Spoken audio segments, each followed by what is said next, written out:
பெத்தவங்க தன்னோட பிள்ளைங்களுக்கு எவ்வளவு நல்லது பண்ணாலும் சரி, பொண்ணுங்களுக்கு நல்ல எஜுகேஷன் கொடுத்தாலும் சரி, நல்ல பண்புகளை கொடுத்தாலும் சரி, ஆனா அப்பா, நல்ல அப்பா அம்மாங்கிற அந்தஸ்து உங்களுக்கு எப்ப கிடைக்கும் தெரியுமா? பொண்ணை இன்னொரு இடத்துல கட்டி கொடுக்கும் போதுதான். பொண்ணு தனியா இருந்தாலோ இல்ல டிவோர்ஸியா இருந்தாலோ இல்ல, எல்லாரும் அவளதான் குற்றவாளியா பாக்குறீங்க. ஏன்பா?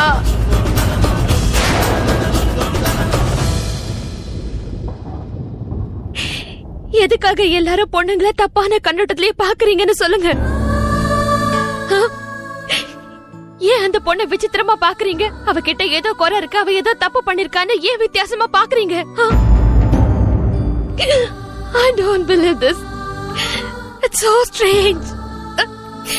பசங்க எதுவுமே பண்ணலனாலும் சரி, அவங்க மேல ரொம்ப நம்பிக்கை வைக்கிறாங்க. அவங்க கிட்டதான் எல்லாத்தையும்